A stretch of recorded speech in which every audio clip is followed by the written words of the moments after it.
Gold, trusted gold buyers. మీరు తాకట్టు పెట్టిన బంగారాన్ని విడిపించి ఈ రోజు ఉన్న మార్కెట్ ధరకు కొనబడను. Hello viewers, welcome to iDream media. పేదరికం ప్రతిభకు అడ్డు కాదని నిరూపించాడు విజయనగరం జిల్లాకి చెందినటువంటి పవన్ అనే యువకుడు.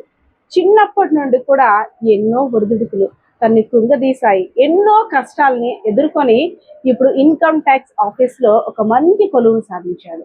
సో చిన్నప్పుడు తను ఎదుర్కొంటున్న బాధలు అన్నీ కూడా తెలిస్తే నిజంగా కళ్ళమ్మటి నీళ్ళు వస్తాయి. ఎందుకంటే మంచాన పడి ఉన్న తండ్రికి సేవలు చేయడమే కాకుండా అప్పట్లో వచ్చినటువంటి అనేక ఉద్యోగాలను కూడా తృణప్రాయంగా వదిలేసుకున్నాడు. ఎందుకంటే తల్లిదండ్రులకు మించిన సేవ ఇంకేమీ నాకు అవసరం లేదనుకుని.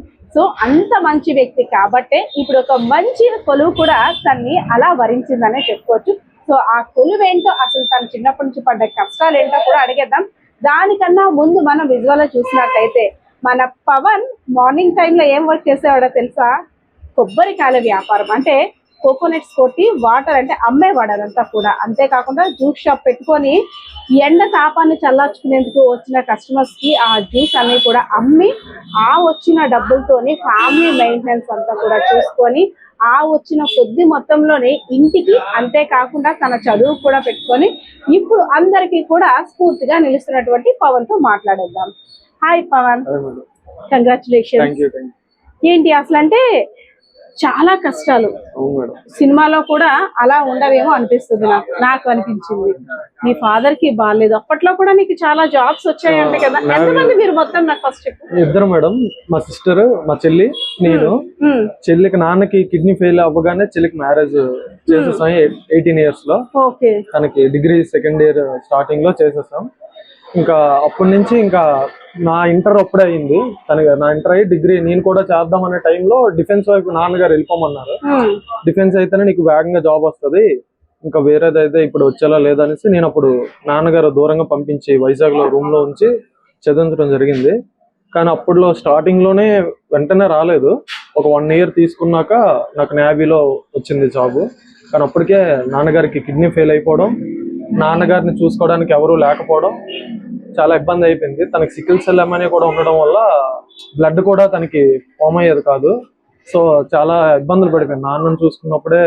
యాక్చువల్లీ చిన్నప్పటి నుండి కూడా గవర్నమెంట్ కొలువు అనేది ఒక మంచి ఎయిమ్ అనమాట, గోల్ ప్రతి ఒక్కరు కూడా.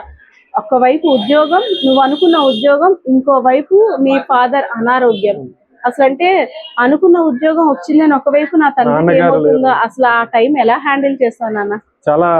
నేనైతే చాలా బాధపడ్డానండి. మా అమ్మగారు, నేను, మా బావ, మా చెల్లి అందరం నాన్నగారు లేరు, నా సక్సెస్ చూడలేదనే ఇంకా ఎక్కువగా బాధపడ్డాం.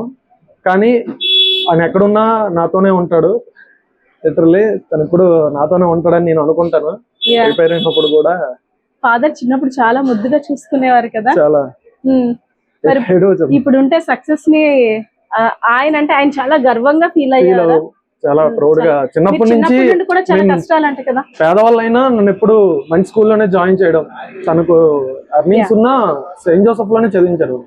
అందరూ అనేవారు మన స్థాయి ఏంటి, అయినా నువ్వు మీ అబ్బాయిని ఎందుకు అంత పెద్ద స్కూల్లో జాయిన్ చేయడం ఏంటి అనేసి ఎగతాలు కూడా చేసేవారు. మీ కొడుకు ఏం సాధిస్తాడో చూస్తాం కదా అని. అయినా కూడా మా నాన్న అందరినీ ఎదిరించి తన సేవింగ్స్, ఆటో డ్రైవింగ్ సేవింగ్స్ తోనే నన్ను చదివించడం సెయింట్ జోసెఫ్ లో. చాలా అప్పుల పాలు అయిపోయారు నాన్నగారిని. నాన్నకి చాలా ఎక్కువ అయిపోయింది. అంత అమౌంట్ అంతగా చాలా ఎక్కువే, కానీ ఇంకా చాలా ఖర్చు పెట్టాం నాన్నగారికి. అయితే నాన్న కావాలనేసే, అసలు పోయినా పర్లేదు నాన్న ఉండాలనే ట్రై చేసాం. చివరికి నాన్న దక్కలేదు. తనకున్న జెనెటిక్ డిఫెక్ట్ వల్ల ఇంకా కష్టం అని తేలిపోయింది. ఎడ్యుకేషన్ ఎలా సాగింది నాన్న అంటే అన్ని కూడా కష్టాలే. ఎక్కడ చూసినా పెద్ద దిక్కు ఉన్నటువంటి నాన్న లేరు. అదే విధంగా మీద అంటే కొబ్బరికాయ, అదే కోకోనట్స్ వ్యాపారం, కొబ్బరి బొండాల వ్యాపారం, నేనైతే అమ్మ ఉండాలి ఇక్కడ. నాన్నగారికి అది అయిన తర్వాత అయితే నేను ఎడ్యుకేషన్ ఆపేద్దాం అనేసి అనుకున్నాను. మరి నాకు అవ్వదు చదవడానికి, నాన్న నీటి తిప్పినప్పుడు అవుద్ది అన్నారు. మా బావగారు అండి బలవంతంగా నన్ను డిగ్రీ జాయిన్ చేశారు. నువ్వు జాయిన్ అవ్వు, చెయ్యు అనేసి మా బావగారే చెప్పారు.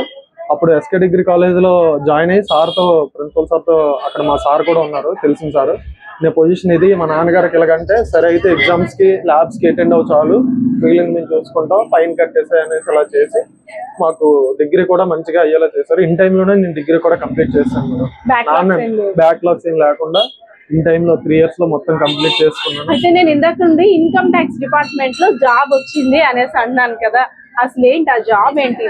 Income tax department office superintendent madam. Office work నా డ్రీమ్ పోస్ట్ చెప్పాలంటే. నేను అంటే అనుకోలేదు, నాకు వచ్చిన మార్క్స్ కి ఓకే level 4 level 5 వస్తుంది అనుకున్నా, కానీ level 6 వచ్చింది. ఆఫీస్ సూపరింటెండెంట్ ఒక ఆఫీస్ లో ఒక ఆఫీసర్ పోస్ట్ నా డ్రీమ్. ఇన్కమ్ ట్యాక్స్ డిపార్ట్మెంట్ లో ఇంకా ఇన్కమ్ ట్యాక్స్ ఇన్స్పెక్టర్ ఉండే, కానీ మన మార్క్స్ కొంచెం లాగ్ అయింది. నెక్స్ట్ అటెంప్ట్ లో దాన్ని కూడా సాధిస్తాను. ఎలా అంటే ప్రిపరేషన్ అది ఎలా ఉండేది అసలు? అంటే ఎంత టైం ఎడ్యుకేషన్ కేటాయించేవాడివి, అసలు ఎన్ని సంవత్సరాలు పట్టింది? నేను మరి డిగ్రీ 2022లో కంప్లీట్ చేస్తాను మేడం. 2022లో కంప్లీట్ చేసిన తర్వాత మా నాన్నగారు 2022లోనే చనిపోయారు. ఇంకా నేను నా డిప్రెషన్ లో ఉండిపోయి ఊర్లోనే ఇంకా ఎటు వెళ్ళేవాడిని కాదు. మా బావగారే తీసుకొని వచ్చి, నువ్వు ఇలా చదివిన వాడివి ఇలా ఉండిపోతే ఎలా అనేసి తీసుకొని వచ్చి, మా బావగారు తీసుకొని వచ్చి అక్కడ శ్రీశ్రీలో జాయిన్ చేస్తానన్నారు. కానీ అప్పటికే టైం లేదు. ఎస్ఐ కానిస్టేబుల్ నోటిఫికేషన్ తీశారు డిసెంబర్ లో. టైం లేకపోతే నేను చందన్ లాజిక్స్ లో ఆన్లైన్, ఇప్పటికొచ్చి అక్కడ నేను ఆఫ్లైన్ తీసుకోలే, ఆన్లైన్ కోచింగ్ లేదు, ఓన్లీ ఆన్లైన్ లోనే వీడియోస్ చూస్తూ ఫస్ట్ చందన్ లాజిక్స్ లో తీసుకున్నా. బేసిక్స్ చెప్తారు అక్కడ అనేసి చందన్ లాజిక్స్ తీసుకున్నా. అక్కడ బేసిక్స్ వచ్చిన తర్వాత ఎస్ఐ అయ్యింది, కానిస్టేబుల్ అయ్యింది. కానీ ఎస్ఐకి నా ఫుల్ ప్లెడ్జ్డ్ గా ఎఫర్ట్స్ ఇచ్చాను, కానీ నాకు ఏజ్ సరిపోలేదు. ఒక 1 month లాగ్ అవడం వల్ల ఈవెంట్స్ అయినవ్వలేదు. ఎస్ఐ ప్రిలిమ్స్ అయిపోయింది. తర్వాత కానిస్టేబుల్ వచ్చిన తర్వాత నేను చాలా లేట్ చేశారు. లాస్ట్ ఇయర్ పంపించారు. సో ఈ గ్యాప్ లో ఉండే వేస్ట్ కదా అనేసి నేను హైదరాబాద్ వెళ్ళిపోయాను. అక్కడికి వెళ్తే అప్పుడు కూడా 2 months ఉంది CGL కానీ 2024లో అనేటప్పటికి అక్కడ సార్ రాజ్ కుమార్ సార్ చాలా ఫేమస్ అక్కడ ఎవరెస్ట్ అనేటప్పటికి ఇంకా నేను వెంటనే ఆన్లైనే తీసుకున్నాను. అక్కడ కూడా ఆన్లైనే తీసుకొని ఫస్ట్ అటెంప్ట్ లోనే మెయిన్స్ వరకు వెళ్ళాను, కానీ లాస్ట్ టైం క్రాక్ చేయలేకపోయాను. ఈసారి మాత్రం ఎలాగైనా క్రాక్ చేయాలని ఇక్కడే అమ్మతో ఉంటూ అమ్మకి సాయం చేస్తూ ఇంకా క్రాక్ చేసాను. అమ్మా నువ్వు అంటే ఈ షాప్ మీదే ఆధారం? అవును మేడం. ఈ షాపు అంటే అప్పులు అయిపోతున్నాయి, చాలా అప్పులు, బ్యాంక్ కట్టాల్సిన వడ్డీలు చాలా ఎక్కువ అయిపోతున్నాయి. నాకు భయం అయ్యేది. నాన్న ఉండేటప్పటి వరకు నాకు ఈ ప్రెషర్ ఉండేది కాదు, తనే చూసుకున్నాడు అంతా. ఒకసారిగా నాన్న లేకపోవడం ఈ ప్రెషర్ ఎక్కువ అయిపోయింది బాగా. తర్వాత అమ్మే డేర్ చేసి ఇంకా తప్పదు, నాకైతే ఇష్టం లేదు మేడం అమ్మ కష్టపడుతూ చూడాలని నా ఆశ. నాన్న అలాగే చూసుకున్నాడు అమ్మని చెల్లిని, నేను అలాగే చూసుకున్నాను ఆశపడ్డాను, కానీ దేవుడు లేట్ గా కరుణించాడు. అంటే ఫస్ట్ ఈ జాబ్ వచ్చింది అని తెలియగానే ఆ హ్యాపీయెస్ట్ మూమెంట్ ఎవరితో షేర్ చేసుకున్నాను? మా చెల్లి గారితోనండి. తనే ఎక్కువగా మా నాన్నగారిని మా చెల్లిలోనే చూసుకుంటాను నేను. చెల్లికి చెప్తే నాన్నకి చెప్పినట్టు అని ఫీల్ అయ్యా. తనకి చెప్పగానే ఇంకా మాటలు లేవు, తను ఫుల్గా హ్యాపీనెస్ తో ఆనంద బాష్పాలు ఇచ్చేసింది. నాకు వెంటనే ఇంకా తను హత్తుకొని చెప్పేశాను, అనుకున్న సాధించాను చెల్లి. కానిస్టేబుల్ పోయిన తర్వాత నేనైతే చాలా డిప్రెషన్ లోకి వెళ్ళిపోయా. ఇంకా అదే కొట్టలేకపోయా, ఇంకా మన వల్ల ఏమవుతుందిలే అని అనుకునే టైంలో వీళ్ళందరూ, నా ఫ్యామిలీ కావచ్చు, నా ఫ్రెండ్స్ కావచ్చు, వాళ్ళందరూ నన్ను నమ్మి నీ వల్ల అవుతాదిరా, నీ వల్ల అవుద్ది, నువ్వు చదవగలవు, నువ్వు సాధించగలవు అని వాళ్ళ ప్రోత్సాహంతో విత్ ఇన్ 6 months స్పాన్ లోనే ఇదంతా అయింది. అయితే ఇప్పుడు జాయినింగ్ జూన్ లో ఉంటది అంటున్నారు. ఈ 17th బెంగళూరు వెళ్ళి స్లాట్ బుక్ అంటే స్లాట్ సెలక్షన్ ఇచ్చారు. సో అది బుక్ చేసుకొని తర్వాత నా జోనల్ ప్రిఫరెన్స్ ఇచ్చుకోవాలి. జోనల్ ప్రిఫరెన్స్ ఇచ్చేసిన తర్వాత నెక్స్ట్ మంత్ డాక్యుమెంట్ వెరిఫికేషన్ ఉంటది. అది అయిన తర్వాతే మనకి రాసేటప్పుడు క్వశ్చన్ పేపర్ టఫ్ గా ఉంది అనిపిస్తుందా? మెయిన్స్ ప్రిలిమ్స్ జిఎస్ టఫ్ గా ఉంది మేడం. మెయిన్స్ వచ్చేటప్పటికి కూడా టఫ్ గానే ఇచ్చారు. నేను ఒక మోడల్ ప్రిపేర్ అయ్యేలా సడన్ గా వాళ్ళొక మోడల్ మార్చేశారు. ముందు ఎస్ఎస్సి ఎడ్యుకేటీ అనేసి కొత్తగా తెచ్చింది, కానీ వాళ్ళు సడన్ గా మెయిన్స్ కి టీసీఎస్ పేపర్ ఇచ్చేసారు. నేను అక్కడ కొంచెం డౌన్ అయ్యా. ఎడ్యుకేటీ ఇచ్చుంటే మాత్రం ఇంకొంచెం అనుకునే సాధించేవాడిని, level 7 లో వచ్చేదేమో అనిపించింది. కానీ ఇప్పుడైనా పర్లేదు, చాలా హ్యాపీ మేడం. అయితే నీ సక్సెస్ ని ఎవరికి డెడికేట్ చేస్తున్నావు కదా? మా ఫాదర్కే మేడం, అబ్సల్యూట్లీ మా ఫాదరే. తను నా కోసం చేసిన త్యాగాలు అంతేంత కాదు. నేను ఎప్పటికీ ఏం చేసినా తన రుణం అయితే నేను తీర్చుకోలేను, మా ఫాదర్ గారి రుణం.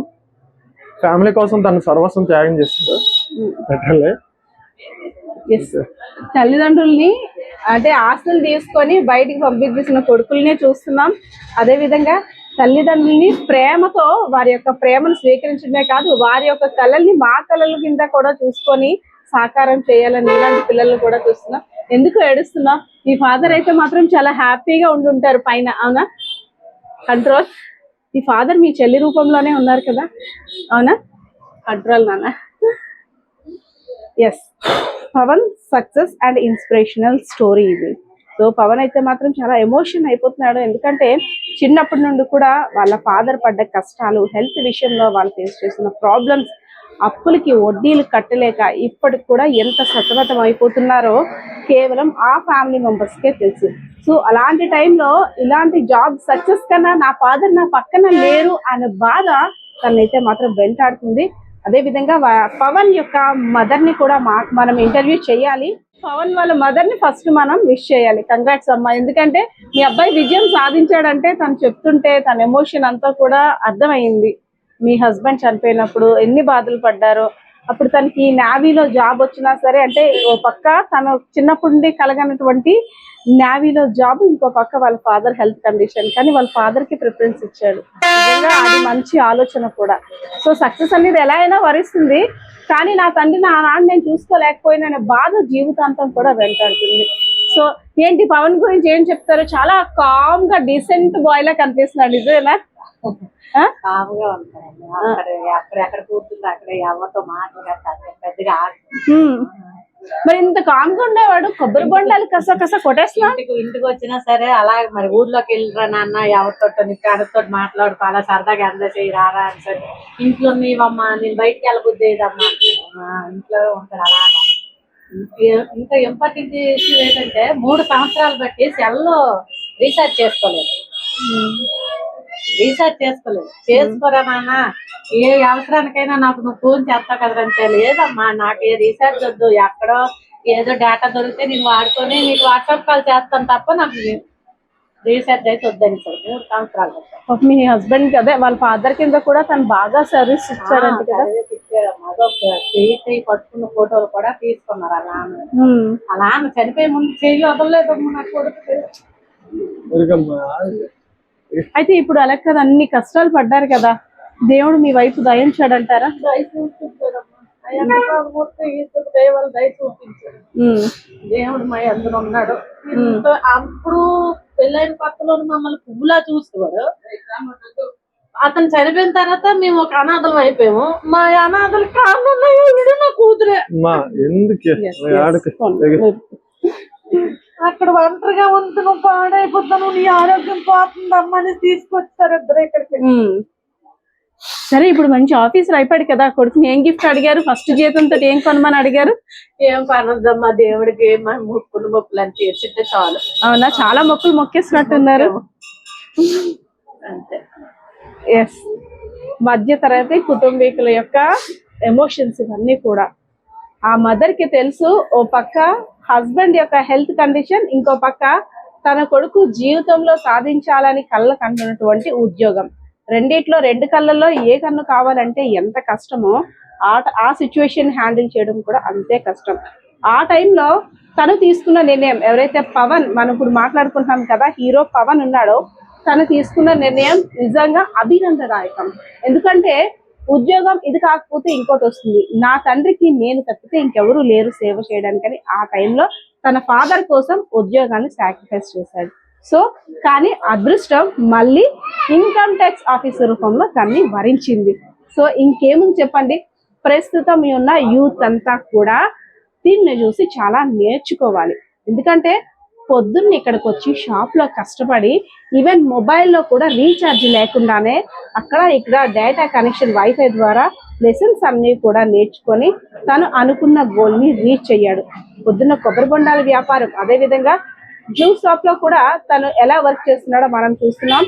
తల్లికి అంటే తను తప్పితే తల్లికి ఇంకెవరూ లేరు, నేను మా నాన్నకన్నా బాగా చూసుకోవాలని ఆశయం ఒకటి, ఇన్ని హ్యాండిల్ చేస్తున్నటువంటి పవన్ ఇప్పుడు అందరికీ కూడా ఇన్స్పిరేషన్ అనే చెప్పుకోవాలి. సో చూసారు కదా పవన్ యొక్క success and inspirational story. So మీ ఆలోచనలు కూడా కామెంట్ సెక్షన్ లో కామెంట్ చేయండి. And all the best. నీ Thank you. గోల్ రీచ్ అవ్వాలి, ఇంకా ఇంకా ఇంకా నీకు మంచి పొజిషన్ లోకి వెళ్ళాలి, అందరికీ కూడా ఆదర్శంగా నిలవాలి.